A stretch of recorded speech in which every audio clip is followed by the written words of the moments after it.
Kami persilakan, terima kasih. Diharap tenang, tidak ada yang ngobrol. Terima kasih.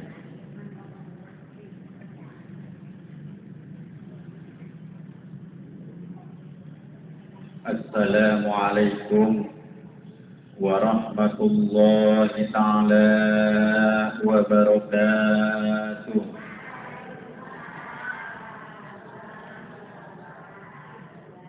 Alhamdulillah. الحمد لله الذي هدانا لهذا وما كنا لنهتدي لولا أن هدانا الله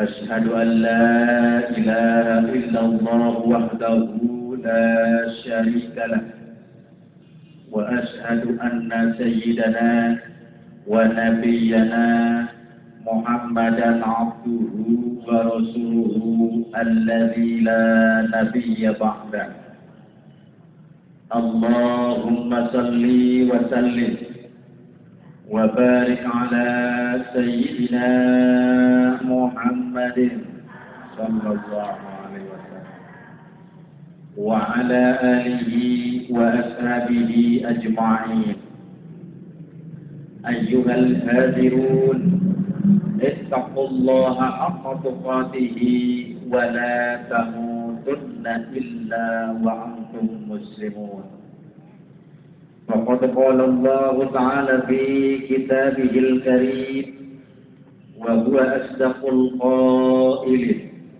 أعوذ بالله من الشيطان الرجيم بسم الله الرحمن الرحيم وعد الله المؤمنين والمؤمنات جنات تجري من تحتها الأنهار خالدين فيها ومساكن طيبة في جنات عدن ورضوان من الله أكبر ذلك هو الفوز العظيم الآية والمعنى والله أعلم بمراده وقال رسول الله صلى الله عليه وسلم كل أمتي يدخلون الجنة إلا من أبى قيل ومن يأبى يا رسول الله قال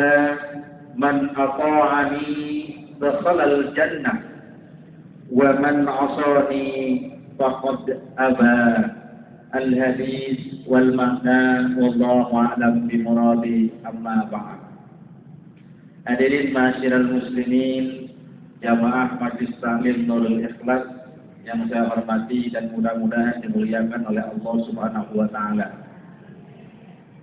Puji dan syukur mari senantiasa kita panjatkan kehadirat Allah Azza wa Jalla, Zat yang senantiasa melimpahkan berbagai macam kenikmatan-kenikmatannya kepada kita.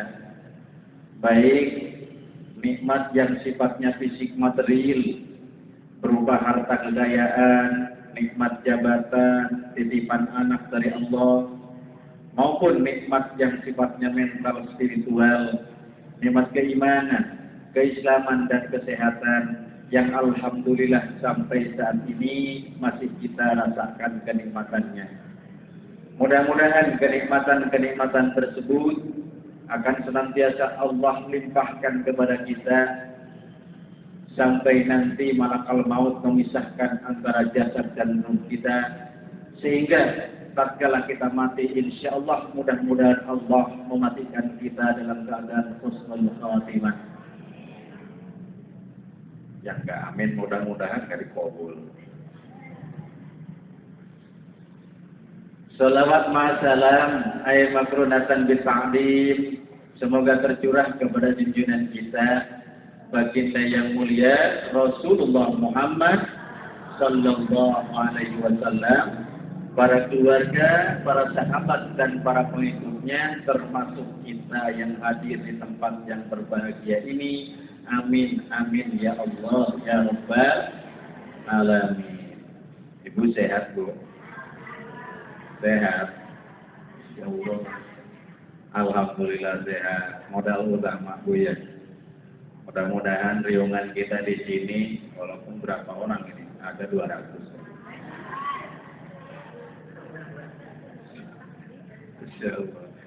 Kata ibu-ibu, kok Pak Ustadz Ujang lagi, katanya ini Bu Haji. Ya mudah-mudahan nggak bosan saja lah. Bosan nggak Bu? Enggak? Bener? Cung yang bosan. Disamperin sama saya ke rumahnya kalau bosan. Siapa tahu punya anak perawan. Masya Allah. Ibu hadirin sekalian yang saya hormati dan mudah-mudahan dimuliakan oleh Allah Subhanahu wa Ta'ala. Sebagai landasan tausiah dalam kesempatan yang berbahagia ini, sebagai bahan renungan kita, sebagai bahan kontemplasi, dia melamun, oh ya, enggak. Kita ketengahkan ayat Al-Quranul Karim. Mungkin kalau pertemuan sebelum-sebelumnya saya sering berbicara tentang masalah kehidupan akhir, tentang syakaratul maut, gitu ya. Kalau dalam kesempatan yang berbahagia ini kita akan berbicara tentang surganya Allah Subhanahu wa Ta'ala. Amin ya Allah ya Rabbal. Mau nggak masuk surga? Ketimbang ibu saya juga duluan pengennya mau. Insyaallah. Dalam kesempatan yang berbahagia ini, mari kita ketengahkan firman Allah dalam Al-Quran Al-Karim. Sebagai bahan renungan kita, sebagai bahan pikiran kita, sebagai bahan muhasabah bagi kita. Mudah-mudahan dengan senantiasa kita mengaji Al-Quran, Allah senantiasa melimpahkan rahmat, taufik dan maghfirahnya kepada kita. Amin ya Allah ya Rabbal alamin. Tadi ngaji surat apa itu? Masya Allah 2 surat, hebat di sini, oh benar. Buatan berarti, alhamdulillah. Punten sayanya berarti ketinggalan pahalanya. Yang belakang sayanya datangnya. Dalam kesempatan yang berbahagia ini, saya ingin mengetengahkan firman Allah Subhanahu wa Ta'ala di dalam Al-Quran Al-Karim surat At-Taubah ayat yang ke-72. Yang hafal yuk kita bareng-bareng hafalin, yang nggak hafal ya buka Quran. Allah Subhanahu wa Ta'ala berfirman dalam Quran surat At-Taubah ayat yang ke-72.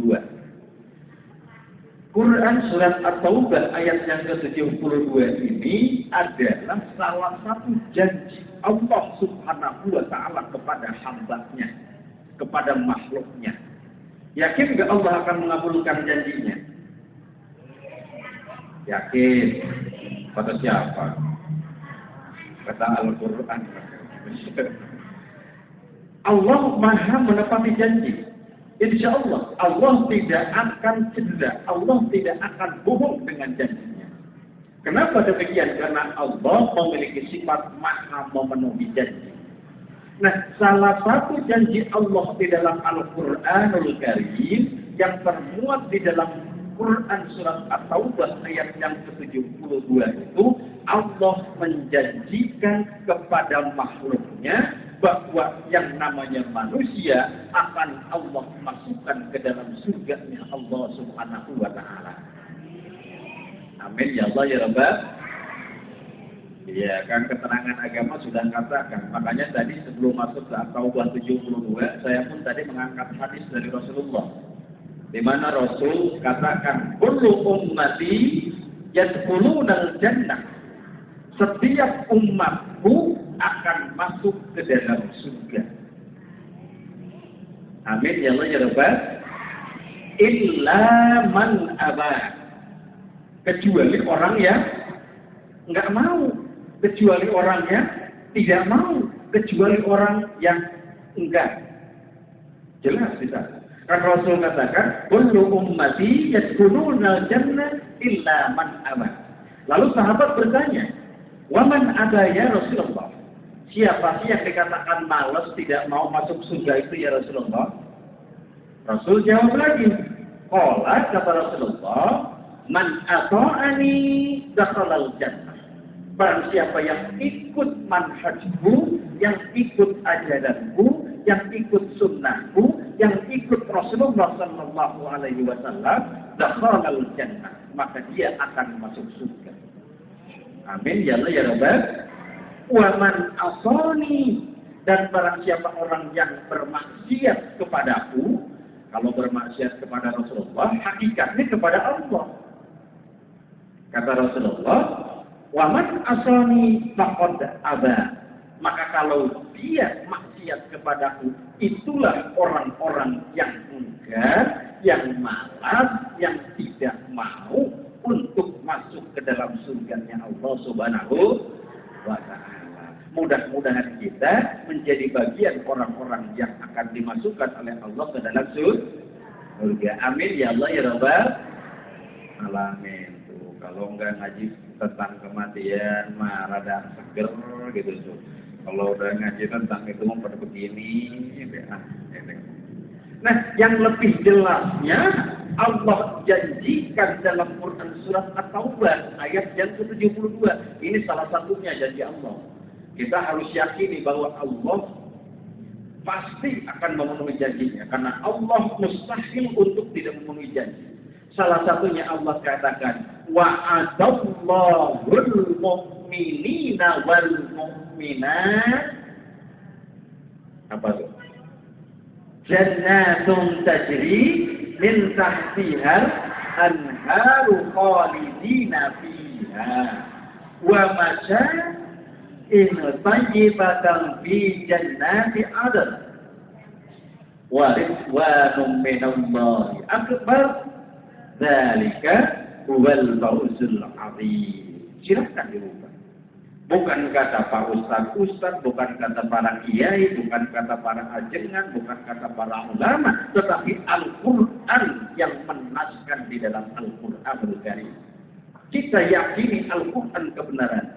Al-Quran tidak mungkin berbohong. Allah tidak mungkin akan mengkhianati janjinya. Maka Allah katakan dalam firman-Nya ini dikatakan, wa'adallahu'l mu'minina wal mu'minat. Allah menjanjikan kepada mukmin laki-laki dan mukmin perempuan, tuh janjinya juga.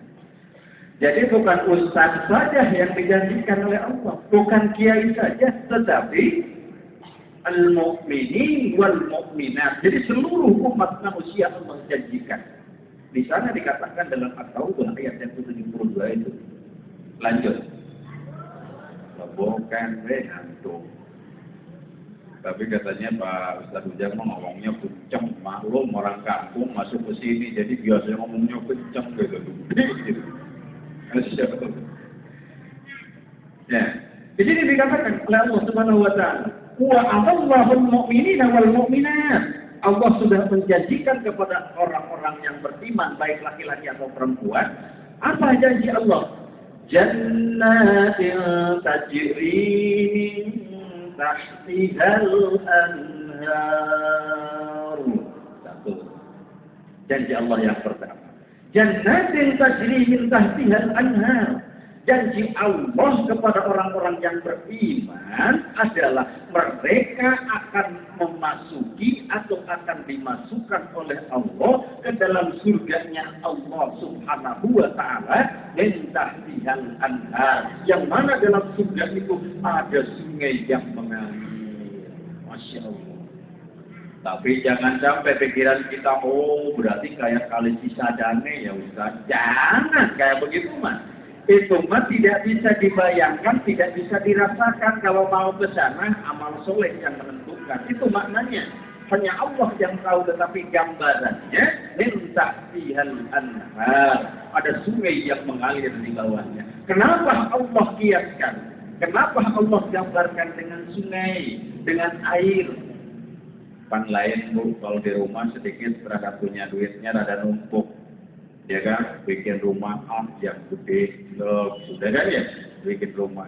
Duh, kayaknya kalau di depan dipasangin taman, ada air mancurnya, cerit, enak, kena kuping, betul? Iya kan?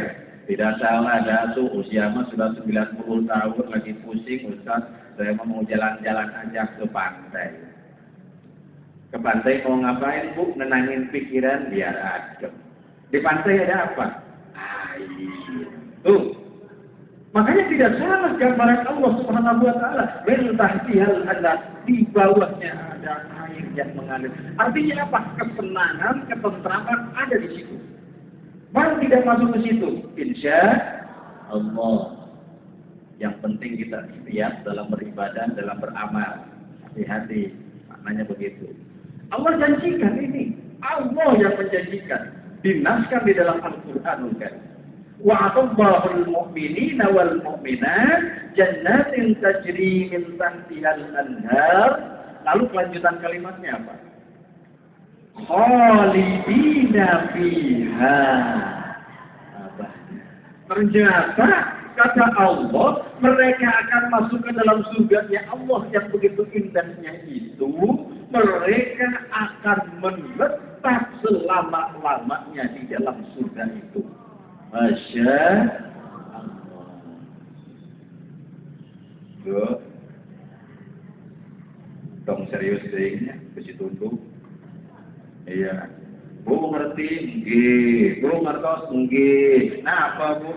Oh, Masya Allah. Ini, Masya Allah. Allah sudah janjikan ini.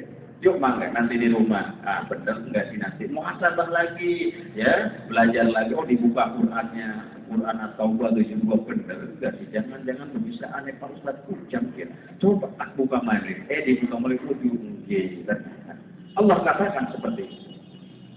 Khalidina fiha abada. Mereka akan masuk ke dalam surganya Allah dan mereka akan tinggal secara kekal di dalamnya. Ya, di situ. Lalu kelanjutan ayatnya itu wa masa dina thayyibatan fi jannati adn, itu mereka pun juga selain akan mendapatkan masuk ke dalam surga, menetap di dalamnya, juga akan mendapatkan kenikmatan-kenikmatan yang lainnya akan diberikan oleh Allah Subhanahu wa taala. Jadi artinya tadi kenikmatan, ketentraman yang adem betulan sudah kita dapatkan. Selain itu pun akan Allah tambahkan lagi kenikmatannya. Ini Qur'annya. At-Taubah ayat yang ke-72 itu tadi. Wa masakin thayyibatan fi jannati 'adn. Mereka pun akan mendapatkan kenikmatan-kenikmatan yang lain. Ya biasanya kan kalau di dunia kita kan begitu, hidup tuh kadang kalau lagi senang udah susah, orang-orang senang terus-terusan, senang kadang-kadang wisugi mau menyakit sugi biasanya juga, begitu kan? Miskin beneran itu. Tapi itulah di dunia. Tetapi kalau di akhirat tidak akan hilang lagi tuh kenikmatannya. Kalau di dunia orang kaya bisa jadi 1 tahun pertama mah kaya, tahun berikutnya mah rontok. Di dunia ini tahun pertamanya mah Masya Allah, papa beneran ya Bu ya, nyari apa-apa pun tidak ada, dan siapa tahu 1 tahun berikutnya mah muncul. Tetapi di akhirat khalidina fiha abada, tidak ada perubahan, dia kekal dengan kenikmatannya, dia kekal dengan semua keindahannya. Masya Allah, ini janji Allah. Wa masakin thayyibatan fi jannati 'adn. Selain kenikmatan-kenikmatan itu, Allah terus akan limpahkan lagi yang lain. Lalu siapa yang akan mendapatkan kenikmatan yang digambarkan oleh At-Taubah ayat yang ke-72 tadi? Itu pertanyaannya. Maka kelanjutan kalimatnya, apa tuh? Kalimatnya kelanjutannya. Waridwanum minallahi akbar. 1. Ternyata Bu, tidak susah untuk mendapatkan surganya Allah, untuk mendapatkan kenikmatan yang Allah janjikan, untuk mendapatkan ketenangan nanti di akhirat, untuk mendapatkan kekekalan nanti di akhirat. 1 syaratnya kata Allah Subhanahu wa taala menurut Quran surat At-Taubah ayat yang ke-72 ini. Apa? Waridwanum minallahi akbar. 1 saja. Kalau sudah punya itu, umpama kita masuk ke Taman Mini, sudah beli tiket pertama, bisa naik apa saja. Bebas. Pokoknya mah mau naik apa tuh? Odong-odong. Masya Allah. Mau naik apapun di sana sudah siap karena kita sudah punya tiketnya. Begitupun dengan surganya Allah, dengan kenikmatan-kenikmatan yang Allah janjikan. Satu syaratnya kata Allah, wa ridwanum minallahi akbar, dan keriduan Allah Subhanahu wa taala adalah lebih besar dari apapun yang anak manusia bawa ke akhirat itu. Jadi intinya untuk mendapatkan semuanya satu, yakni keriduan Allah Subhanahu wa taala. Karena dikatakan zalika huwal fawzul azim. Itu adalah kemenangan. Itu adalah anugerah yang sangat besar di sisi Allah Subhanahu wa ta'ala. Mudah-mudahan kita masuk dalam kategori orang-orang yang mendapatkan keridhaan dari Allah Subhanahu wa ta'ala. Amin ya Allah ya Rabbal alamin. Mau diridhoi Allah? Mau. Saya juga. Mengibu doa. Iya. Masya Allah. Ini Quran yang mengatakan untuk mendapatkan semua itu tidak susah. Masya Allah. Cuma satu keridhaan Allah Subhanahu wa ta'ala. Kalau mau apa itu ridho itu? Yang namanya ridho Allah itu apa? Kadang-kadang kan kita sering kecapangan. Alhamdulillah sih kecapangan itu. Saya tahu jangan atas kacapangan gitu yang gitu apa itu artinya kacapangan? Kesedihan, kebiasaan kalau kita makan. Mau kemana? Mau nyari doa Allah ke majlis taklim. Mau kemana? Mau nyari doa Allah ke madrasah. Jadi kita mah sudah kebiasaan tuh. Apa emang ridho Allah tuh? Pokoknya masih pengen gak ridho Allah, mari doa Allah deh. Ya jangan sampai begitu tuh. Ya kan kadang-kadang. Ya. Ridho mari ridho katanya gitu. Ya, kadang-kadang. Ketika kita bicara ridho Allah itu ada dua kata atau dua kalimat. Pertama ridho, yang kedua Allah. Ya, kalau ridho itu menurut para ulama kan sama artinya dengan misalkan apa? Saya maridho, ya Bu Haji. Apakah engkau ridho saya akan nikahkan engkau dengan Bapak Anu? Ridho, Pak Naib. Nah itu makanya ridho itu apa tuh? Pertama, yang namanya ridho itu adalah rela, ikhlas, menerima apa adanya, menerima sepenuhnya. Betul nggak? Yang namanya ridho itu. Makanya, yang namanya ridho Allah itu berarti Allah rela kepada kita, Allah ikhlas kepada kita, Allah penuh kesenangan kepada kita, memberikan rahmat, maghfirah dan taufiknya kepada kita. Emang kalau gitu Ustaz, yang namanya Allah barangkali katanya sama yang lain mah tidak rela. Tidak ada sifat Allah seperti itu. Tidak ada. Tetapi orang yang diridhoi oleh Allah yakin semua pun akan tercapai. Betul. Saya sering katakan kadang-kadang kita maya bulu petnyawa suku dijadikan bulu dijadikan suku rek mal terus sing. Artinya apa? Kadang-kadang kita mah kerja kompati jiwaraga, kepala dijadiin kaki jadi kepala. Belum berangkat subuh pulang sudah malam lagi. Dan hasilnya begitu saja. Harusnya muhasabah ke kita. Barangkali Allah kurang ridho terhadap saya. Coba lihat kiai ajengan ustaz asyatid yang punya pesantren, yang punya anak santri belak besila ngajari anak sehari semalam dan Allah karim berkah hidup.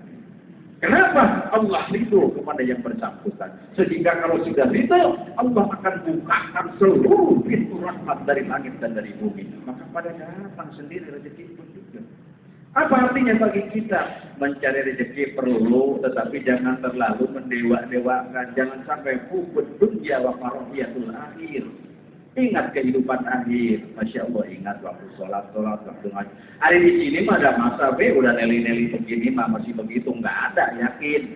Cuma kalau anaknya, cucunya, neneknya barangkali masih ada di sana maknanya. Itu. Jadi yang namanya keridhaan Allah itu adalah Allah ridho terhadap kita, Allah rela terhadap kita, Allah menerima sepenuhnya kita. Untuk apa? Mendapatkan rahmat, maghfirah, dan ampunan dari Allah Subhanahu wa Ta'ala. Sehingga orang yang mendapatkan keriduan di hadapan Allah, dia akan hidupnya di dunia bahagia, di akhirat apalagi. Itu adalah orang-orang yang mendapatkan keriduan dari Allah Subhanahu wa Ta'ala. Mudah-mudahan kita menjadi bagian orang-orang yang mendapatkan keriduan di hadapan Allah Subhanahu wa Ta'ala. Amin ya Allah ya Rabbal alamin. Emang tidak percaya kalau keriduan Allah itu sangat tinggi nilainya. Begini Bu Haji, saya mau cerita boleh? Kalau nggak boleh saya mau balik aja. Susah amat. Kalau kata orang Sunda, maman tarokal humor, pak buat sering sepuh. Siapa orang yang nggak pernah janda maka cepat tua, makanya jangan serius-serius amat. Gitu. Saya mau cerita Bu tentang keriduan ini. Entah itu ridho di hadapan Allah ataupun ridho di hadapan manusia. Apalagi lebih-lebih dengan keriduan Allah. Syahdan diceritakan di suatu kampung atau di satu kota dalam satu tempat ada sepasang suami istri yang sangat kaya raya sekali. Ilmunya banyak hidup berdua, hartanya beruk dijuru, brok dipatok, ngalayah di tengah iman. Artinya apa? Saking wakehe, saking katahe, boten kewadangan, pokoknya mengata-hata. Bahkan cepenaman ning cerita niki, tidurnya saja mereka itu sampai kasurnya terbuat dari duit 100 ribuan. Masya Allah. Ini kebayang ini belum nama cerita lah, ini mana cerita ya. Ribut, ada yang protes. Begitu, ini sakingnya ini. Nah, suami istri ini memiliki anak 4 orang, semuanya laki-laki. Makanya kalau ada masih punya yang mau ngelamarin, lapor aja ke saya, nanti diceritakan. Semuanya laki-laki. Anak pertama laki-laki, anak kedua laki-laki, anak ketiga laki-laki, anak yang keempat pun sama laki-laki. Teruskan ya ceritanya. Terus, penasaran bener? Kenapa penasaran? Pengen tahu. Ini, yang 4 ini udah pada besar semuanya, ya. Sekarang saking sudah tua, kemudian anaknya dipanggil 4-4-nya. Nong, yang mulai Bu ya kalau panggil anak laki-laki kan nong apa teh? Teh, beri ke teh, beri. Kumpul anak berempat itu. Bapak dan ibu ini sudah tua. Sementara harta kita semacam ini, gitu loh maksudnya. Semacam ini, sekarang diantara kalian berempat, silahkan sampaikan kemauannya kepada bapak dan ibu, apapun itu akan kami kabulkan, kata orang tua. Anak yang pertama ngomong, Bapak, karena Bapak mah banyak rezekinya, materinya, hartanya, saya ingin dibikinkan rumah yang besar, yang lengkap dengan berbagai macam fasilitas yang ada di dalamnya. Oke, kata Bapak. Sudah dibikinkan. Ya mau namanya cerita lah, jangan protes. Ya, dibikinkan. Lalu anak yang kedua ditanya, kamu mau apa? Tengok, ditanya. Kata anak yang kedua, Bapak, saya ingin beli mobil yang paling mewah dan model yang terakhir yang tidak akan muncul lagi berikutnya. Memang ada gitu. Dikabulkanlah. Udah 2 kan? Anak yang ketiga, kamu mau apa teh? Kata si anak, saya ingin dinikahkan dengan bunga desa yang sangat cantik untuk dijadikan istri saya. Akhirnya jadi juga. Sudah, tinggal anak yang keempat. Ditanya oleh orang tuanya. Nah, kamu pengen apa? Jawabnya, kata anak ini, mungkin lulusan pesantren kali. Iya, maklum. Baru-baru lagi pulang dari pesantrennya. Bapak, Ibu, saya tidak mau dibikinkan rumah, tidak mau saya diberikan mobil, tidak mau juga saya diberikan istri. Kenapa, nak? Kata orang tuanya. Itu mah Pak, dengan otak dan pikiran yang ada dalam diri saya bisa mendapatkan yang lebih besar. hikmah pertama oleh kita. Bahwa anak kita jangan ragu kalau kita sekarang hidup, kalau kita sudah meninggalkan apa bagi anak-anak kita. Tidak. Yang paling kita khawatirkan, anak-anak kita itu lemah keimanan dan keilmuannya. Kalau anak-anak kita pintar, sekolah ada gitu, dia punya kain. Kalau sudah punya kain, sudah punya pancing, maka ikan sebesar apapun pasti kalau dia pergi ke laut akan dia dapatkan. Tetapi ketika diberikan ikannya, ikan lambat laut akan habis. Wah, bagus juga nih kata orang tuanya ini. Anak saya yang bontot ini. Lalu kamu minta apa? Bapak, kalau saya mintanya, mohon Bapak dan Ibu ridho kepada saya. Segitu kalimatnya. Alhamdulillah kata orang tuanya teh, sirma baik amat. Jangan. Kita bapaknya sudah merasa ridho kepada kamu. Lambat laun 2-3 tahun ke depannya ternyata orang tuanya masih ada. Pas ngelihat anaknya ini, ya Allah Pak, kasihan amat. Ya anak yang bontot ini ternyata dia itu belum nikah sampai sekarang. Coba sih Pak, ilaringaken caloneku, dicariin sama orang tuanya kan? Tuh, karena kehituan orang tua saja sudah seperti itu. Kehidupan manusia itu sudah seperti itu. Dicariin, dijadikan istri. Sudah dicariin istri, Bu. Barang dia diam di rumahnya. Aduh Bapak, kata ibunya, kasihan amat ya anak kita dia. Wis nikah deh, urung punya tempat tinggal. Dibikinkan pula rumahnya. Sudah dibikinkan rumahnya. Ya Allah Pak, kok melompong amat ibu garasi ini.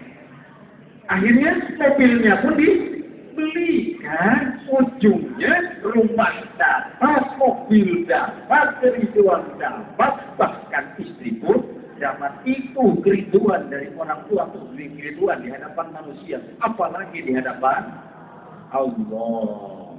Kalau Allah sudah ridho, apapun pasti Allah akan berikan kepada kita. Amin ya Allah ya Rabbal alamin.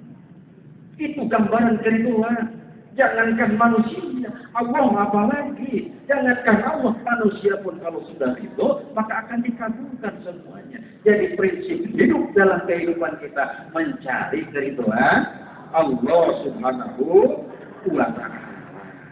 Masya Allah. Sehingga tidak salah kalau Al-Quran katakan orang yang sudah diridhoi oleh Allah Subhanahu wa Ta'ala untuk masuk ke dalam surga Allah itu bukan manusia yang menginginkan, tetapi Allah yang manggil. Ini masih ada waktunya, jam 5 masih ada gitu ya. Itu tadi katakan, kalau Allah sudah ridho, keuntungan bagi orang yang mendapatkan keriduan Allah itu bukan kita yang menginginkan, bukan, tetapi Allah yang manggil. Tidak percaya silakan buka Quran surat Al-Fajr ayat yang ke-27 sampai dengan ke-30. Itu Allah katakan, ya ayyatuhan nafsul mutmainnah irji'i ila rabbiki radiyatan mardiyah fadkhuli fi ibadi wadkhuli jannati. Masya Allah. Ternyata betul ya. Allah sudah katakan orang-orang yang diridhoi oleh Allah bukan manusianya yang menginginkan pengen masuk surga, bukan. Tetapi Allah yang menjanjikan, ya ayyatuhan nafsul mutmainnah, wahai jiwa yang tenang, wahai ruh yang tenang, wahai manusia yang tenang. Maknanya begitu. Jiwa, nafsu, wahai nafsu yang tenang. Emang ada gitu Pak Ustaz nafsu yang tidak tenang? Ada. Nafsu ada berapa minimal? Ada 3. Yang pertama ada nafsu mutmainnah. Yang kedua ada nafsu amarah. Yang ketiga nafsu lawwamah. Minimal 3 tuh ada nafsu dalam diri kita itu. Kalau nafsu amarah Itu adalah nafsu yang senantiasa mengarahkan manusia untuk berbuat maksiat kepada Allah Subhanahu wa taala. Setiap aspek kehidupannya maksiat saja. Bertetangga maksiat, pergi ke majelis taklim maksiat. Emang ada gitu Ustaz yang pergi ke majelis taklim maksiat? Jangan salah. Iya, dari rumahnya sudah jalan ini tawakkaltu 'ala Allah la haula wala quwwata illa billahil aliyyil azim. Udah jalan. Dari sana ada yang mau berangkat juga. Hei ibu-ibu sini, bareng yuk berangkat. Di jalan lagi jalan itu. Ibu, tadi ada rumah tetangga komplek ya? Iya, baru ya orang mana? Orang sana itu. Gimana sih orangnya? Baik sih, malah kelihatannya mah kalau suaminya mah pokoknya mah cuma sayang istri ini kok jelek amat ya. Katanya mau ngaji itu tuh. Itu sama itu. Itu adalah nafsu itu hati-hati itu. Hati-hati.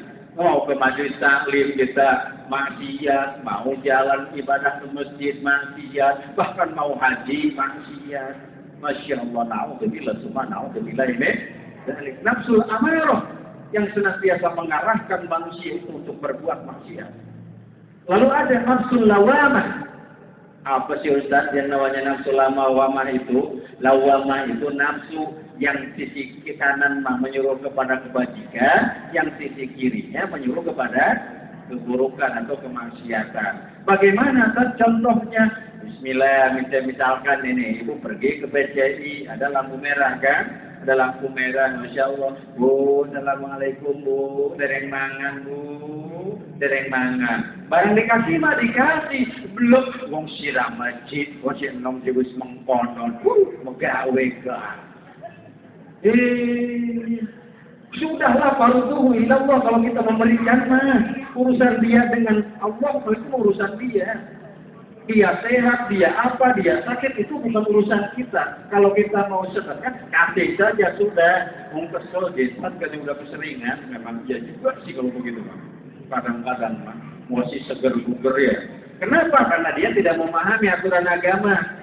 Tangan di atas lebih mulia daripada tangan di bawah, Masya Allah. Tapi itu biarkan dia yang tidak mengerti. Kalau kita harus mengerti bahwa ketika kita melakukan amal baik, entah itu sedekah atau amal baik apapun juga, kalau kita lakukan dengan tangan kanan, usahakan tangan kiri tidak melihatnya. Ingat, al-man, al-ada, dan sum'ah itu akan menghapuskan seluruh amal perbuatan kita. Al-man, al-ada, sum'ah. Al-man itu adalah bangga, mengungkit-ungkit, mengungkap-ungkapkan kebajikan kita. Al-adha itu menyakiti perasaan orang yang kita berikan bantuan. Hati-hati itu. Itu nafsul amarah atau nafsul lawamah. Kadang-kadang baik, tetapi di sini tetap kita melakukan maksiat. Sholat sholat, tetapi maksiatnya jalan terus. Nah itu namanya nafsul lawamah. Yang dipanggil oleh Allah Subhanahu wa taala dalam Quran ini, ya ayyatuhan nafsul mutmainnah, wahai jiwa yang tenang, wahai nafsu yang tenang. Ya kan? Ayyatuhan nafsul mutmainnah, irji'i ila rabbiki radiyatan mardiyah. Datanglah kepadaku, irji'i ila rabbiki. Datanglah kau kepada Tuhanmu, kepada Allah. Radiyatan mardiyah, karena dengan penuh keriduan dari Allah Subhanahu wa taala. Ya, keriduan. Fadkhuli, kata Allah, masuklah kamu di ibadi, di dalam golongan hamba-hambaku yang soleh tentunya. Wadkhuli jannati, dan masuklah ke dalam surganya Allah Subhanahu wa taala. Jelas maknanya. Betul. Lanjut. Ada yang tanya atau enggak? Belum? Enggak?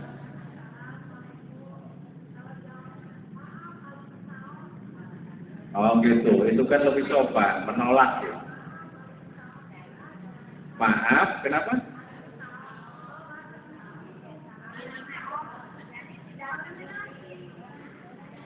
Nah, itu akan lebih bagus seperti itu, mendidik bagi dia sebetulnya.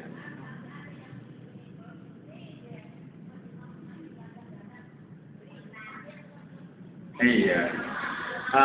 Gitu. Yang masih dia masih wuduh gitu.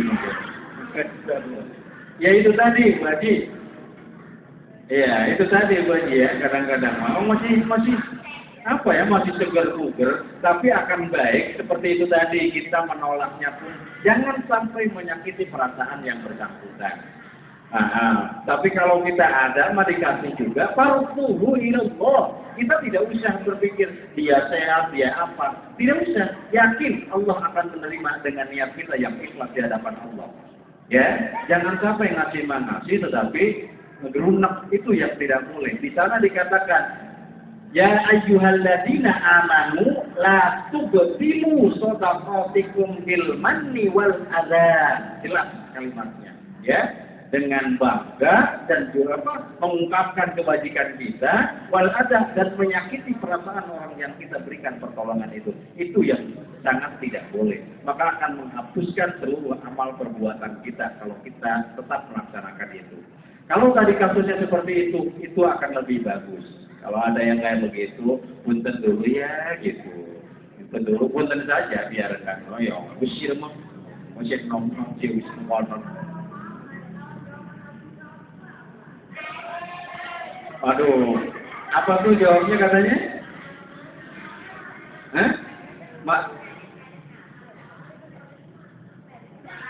Maaf barangkali gitu yang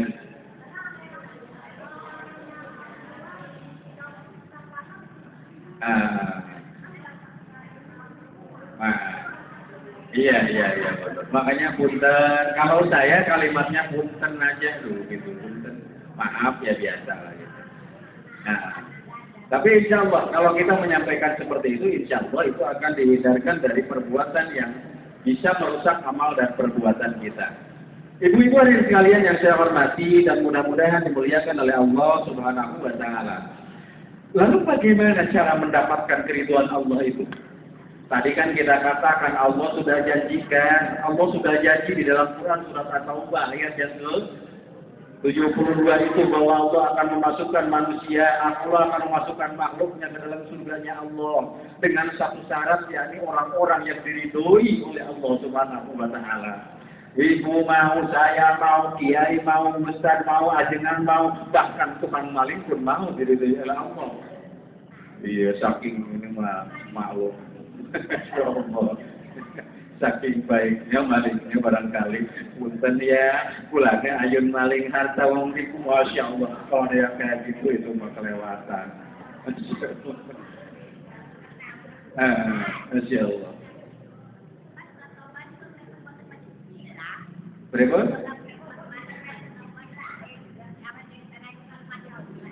surat At-Taubah, yaitu mah kembali ke individunya. Kalau itu khilafiyah sebetulnya, Bu ya, itu mah khilafiyah. Ada yang membolehkan, ada yang tidak, ada yang menjangankan, ada yang enggak. Itu mah kembali ke hati kita. Tetapi kalau Syafi'iyah biasanya berkata, kullu amrin bi balillah yubda'u bi bismillahirrahmanirrahim fa huwa afdal. Sesuatu yang tidak dimulai dengan kalimat bismillahirrahmanirrahim, maka terputus rahmatnya. Kalau kita, saya mau enggak, ya kok maka tidak jadi persoalan, ya gitu. Ya, kalau kita gimana aja yang kita mau, yang kita inginkan itu yang kita laksanakan, tidak jadi persoalan. Memang ya, bukan cuma surat At-Taubah, kadang-kadang surat yang lain juga ada kan, kalau sholat cuma sudah baca Al-Fatihah langsung surat Qul huwallahu ahad, tidak lagi baca bismillah gitu ya. Ya itu mah lana amaluna wa lakum amalukum wallahu yajma'u bainakum wa bainana. Ya, amal saya buat saya, amal kamu buat kamu, dan Allah akan mengumpulkan nanti di hadapan pengadilan Allah. Siapa yang paling benar? Semuanya benar. Mau ke Jakarta, ada yang lewat tol, ada yang lewat Balaraja, lewat Tangerang, nantinya ketemu di Jakarta. Begitu maknanya. Itu mah tidak bisa jadi persoalan. Begitu Bu ya? Itu maknanya. Ada lagi? Masya Allah, di sini mah benar kritis. Wih, Nelly juga. Masya Allah. Hah? Lalu bagaimana caranya kita mendapatkan keridhaan Allah Subhanahu wa Ta'ala? Ini tentu banyak dibicarakan di dalam Al-Qur'anul Karim. Di sini ada berapa orang mungkin dengan sejumlah ini pun juga masing-masing punya cara untuk mendapatkan keridhaan Allah. Kalau di sini ada 100 orang, ada 100 cara untuk mendapatkan keridhaan Allah. Kadang-kadang kan kita pikir tuh dia mau enak, dia masuki mudah dapat keridhaan Allahnya itu, mau ini ada, mau ini ada, mau itu ada. Jangan berpikir begitu. Keridhaan Allah bisa semua kita lakukan dengan apa yang ada dalam diri kita. Betul tidak? Miskin digunakan untuk mencari keridhaan Allah bisa. Bisa miskin yang sabar, miskin yang tawakal, tidak berani mencuri barang orang walaupun dalam keadaan miskin. Orang kayanya untuk mencari keridhaan Allah bisa, sangat bisa. Untuk apa? Hartanya digunakan untuk kebaikan di jalan Allah. Itu bagi semua orang. Yang bodoh bisa mencari keridhaan Allah, yang pintar bisa mencari keridhaan Allah. Ustaz, masa orang bodoh bisa mencari keridhaan Allah? Sangat gampang, apalagi orang bodoh. Kenapa demikian? Tetapi kalau kata orang pakai dulan, yang penting bodohnya harus bodoh alemo. Jangan bodoh kata toloyo. Kalau bodoh alewo itu, dia memahami bahwa saya ini tidak tahu apa-apa, sehingga mau untuk belajar. Ada majelis taklim datang, majelis taklim di A datang, di B datang. Itu adalah bodoh, tapi bodoh alewo. Bodoh yang digunakan untuk mencari keridhaan Allah Subhanahu wa Ta'ala. Maknanya begitu, saudara. Nah, saya mengaji juga nggak bisa, boro-boro hukum tajwid, boro apa, saya mah bacanya juga begini. Tapi menang, dari oman nonton nebe, ayo Haji Muhyiddin sih Haji Tulung Balen gitu. Oh iya, masya Allah ya nggak mungkin, maknanya begitu. Ya, lalu bagaimana caranya? Di dalam Al-Quran dikatakan salah satunya. Kalau orang ingin mendapatkan keridhaan Allah Subhanahu wa Ta'ala itu, dalam Quran surat Al-Bayyinah ayat yang ke-8 dikatakan, potongan ayatnya Allah katakan dalam firman-Nya tersebut, radhiyallahu anhu wa radu anhu. Jadi kunci untuk mendapatkan keridhaan Allah itu yang pertama, radhiyallahu, Allah akan ridho anhum kepada mereka semua. Warohu anhu, karena mereka merasa ridho kepada Allah Subhanahu wa Ta'ala. Maknanya begitu. Kalau ingin mendapatkan keridhaan Allah, tanamkan dalam hati kita, terapkan dalam pikiran kita. Kita merasa ridho kepada Allah Subhanahu wa Ta'ala. Betul tidak? Bagaimana manusia tersebut akan ridho ke kita kalau kitanya nggak ridho kepada manusia itu? Begitu Allah akan ridho kepada kita kalau kitanya sudah ridho kepada Allah. Ridho terhadap Allah itu dalam hal apa, Pak Ustaz? Dalam semua aspek kehidupan kita. Allah mengatur semuanya, kita ridho. Dalam berkeluarga, ridho terhadap Allah. Ya kan? Dalam hidup bermasyarakat, kita ridho kepada Allah. Kalau Allah sudah ridho, semua akan diturunkan. Syarat kalau Allah ingin ridho kepada kita, ridhanya dulu harus ridho kepada Allah. Karena Al-Bayyinah surat Al-Bayyinah ayat yang ke-8 katakan, radhiyallahu anhum wa radu anhu. Allah ridho kepada mereka karena mereka ridho kepada Allah. Sehingga menurut Imam Al-Ghazali, kata ridho kepada Allah itu adalah kita merasa ridho kepada Allah itu dibagi minimal ke dalam 3 macam. Kita ridho kepada Allah itu gimana sih Pak Ustaz? Yang pertama kata Imam Al-Ghazali, kalau kamu merasa ridho kepada Allah adalah terapkan dalam kehidupan kamu ar-ridho bisyari'atillah. Satu. Begini, Allah janjikan surga. Betul. Menurut Quran surat At-Taubah ayat yang ke-72. Salah satu syarat untuk mendapat surganya Allah adalah keridhaan Allah. Allah akan ridho kalau kita ridho kepada Allah. Apa bentuknya keridhaan kita kepada Allah? Yang pertama, ar-ridho bisyari'atillah. Harus ridho dengan syariat-syariat dari Allah Subhanahu wa Ta'ala. Punya mulut ada syariatnya. Jangan ngomongin orang, jangan gibah, jangan ngomongin hal-hal yang tidak baik. Punya mata ada syariatnya, aturannya. Gimana? Tidak boleh digunakan untuk melihat yang tidak baik. Karena Allah mengatakan dalam firman-Nya, "Walaqad darra'na li jahannam katsiran minal jinni wal ins. Lahum qulubun la yafqahuna biha, wa lahum a'yun la yubsiruna biha. Lahum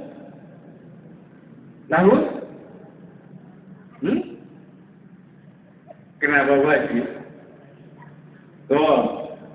Allah katakan dalam Al-Quran itu bahwa manusia akan mendapatkan ridho dari Allah kalau dia sudah ridho dengan syariat Allah. Pertama, laksanakan dulu seluruh syariat Allah. Allah mewajibkan punya harta. Wong kita nema yang capek-capek, ya kenapa harus dikasihkan ke orang? Berarti dia tidak ridho. Tanda dia tidak diridho dengan syariat Allah itu begitu. Punya rezeki ditumpukin, di rumah ditaruh, uang. Daftar haji, enggak. Berangkat umroh, enggak. Zakat, enggak. Boro-boro, infak sedekah. Ada masjid lagi dibangun, sebodoh amat. Itu namanya tidak tunduk dengan syariat Allah.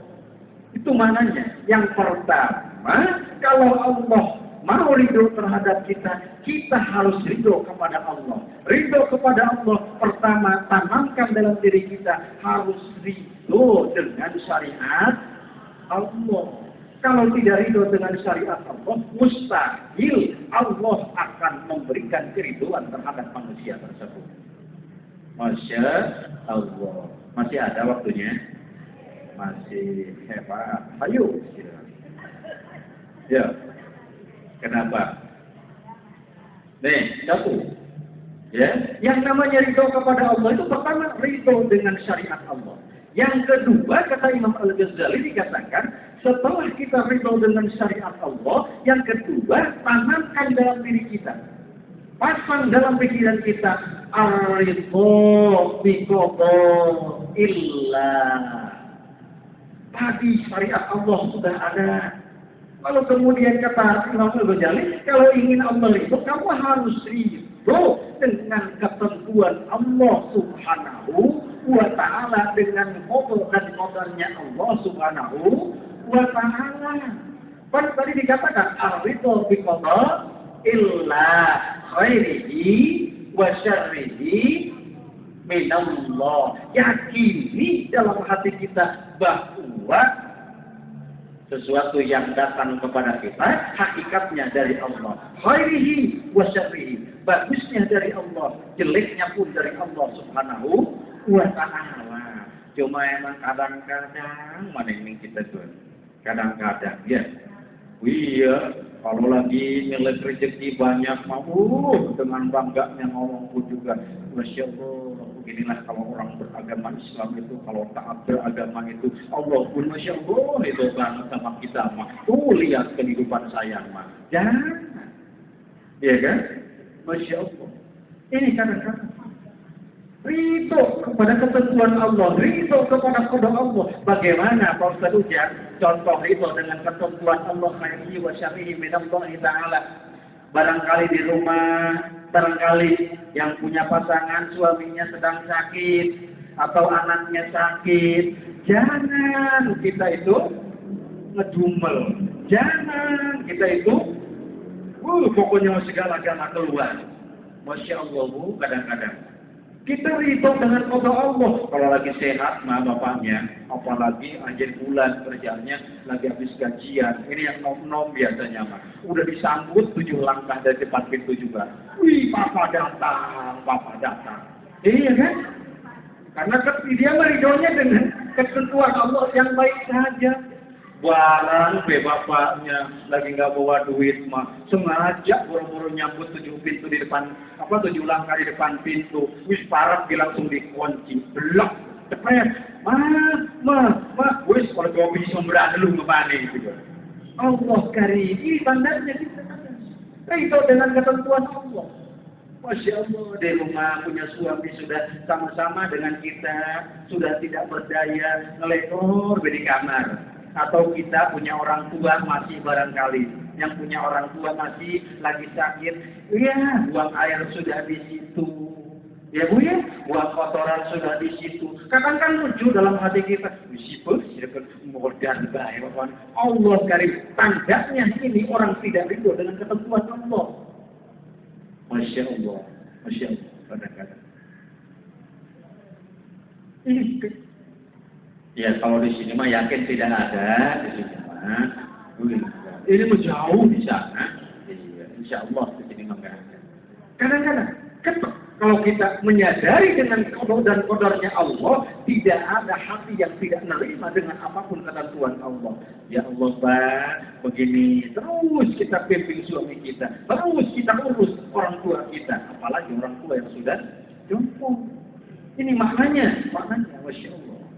Ar-ridho biqada illa ridho dengan ketentuan Allah, dengan qada dan qadarnya Allah Subhanahu wa ta'ala. Karena memang qada dan qadar Allah itu pasti berhubungan dengan kesenangan, berhubungan dengan ketidaksenangan, berhubungan dengan kebahagiaan, berhubungan dengan ketidakbahagiaan, berhubungan dengan maju, berhubungan dengan bangkrut.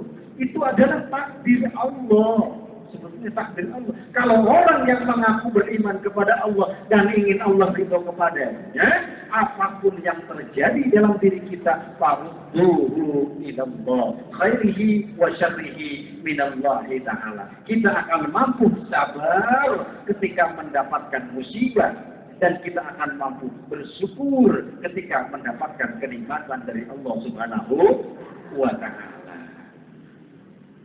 Oh, sebelah belakang saya sudah ngeberesin tas kayaknya udah mau pulang. Kenapa? Kenapa? Senang ya Allah karim tidak terasa ternyata. Atau satu lagi kagol ya yang barusan. Ridho dengan syariat Allah, ridho dengan qada dan qadarnya Allah. Lalu kata Imam Al-Ghazali yang ketiga itu adalah ar-ridho bi rizqillah. Ridho dengan rezeki, yang diberikan oleh Allah Subhanahu wa ta'ala. Kadang-kadang itu kan kita, Masya Allah, ngaku mak ridho enggak kamu dihukumi oleh Allah, ridho. Kamu ridho Al-Quran menjadi sumber hukum bagi kita, ridho. Ridho enggak kamu segala macam ridho. Tetapi pas mengalami kehidupan yang tidak baik, apalagi dari sisi hartanya, kekurangan hidup, ya Allah, ya Rabbi, kan saya ini tahajud sudah rajin, ya Allah, ya Allah, ya Rabbi, kan saya ini sholat hajat sudah rajin, ya Allah, ya Allah, ya Rabbi, ya Allah, ya Rabbi, tapi kenapa ini hidup saya kok susah banget, ya Allah, apa meleng ini Allah itu. Masya Allah, ini kadang-kadang kan? Ini kadang-kadang kita. Hati-hati, hati-hati. Jangan-jangan karena keridhaan Allah kita diberikannya sebesar itu. Ukuran besarnya kita itu tidak sesuai dengan ukuran Allah. Terbaik apapun yang Allah berikan kepada kita. Kadang kalau menurut kita, maaf ini benar. Padahal kata Allah sudah ditulis di Lauhul Mahfuz. Kalau kamu ngambil yang ini, maka akibatnya akan lebih buruk nanti ke depannya. Paling-paling kan nanti oleh kita kerasanya sudah ke sana kan. Oh iya, untung saya itu tadi nggak begitu. Itu kadang-kadang kita.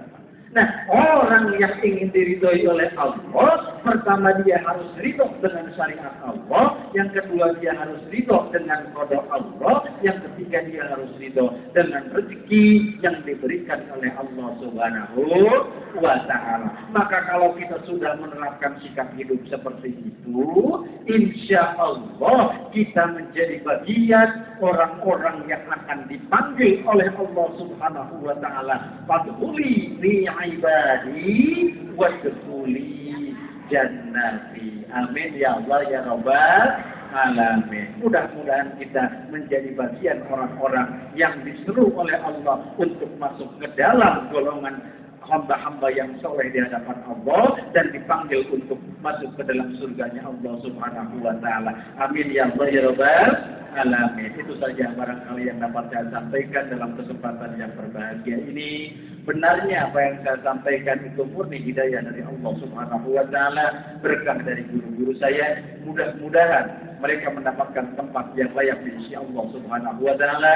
Salahnya apa yang saya sampaikan itu murni dari mulut saya dan dari syaitan laknatullah. Mudah-mudahan Allah dapat mengampuninya. Nasrun minallah wa fathun qarib. Wassalamualaikum warahmatullahi wabarakatuh.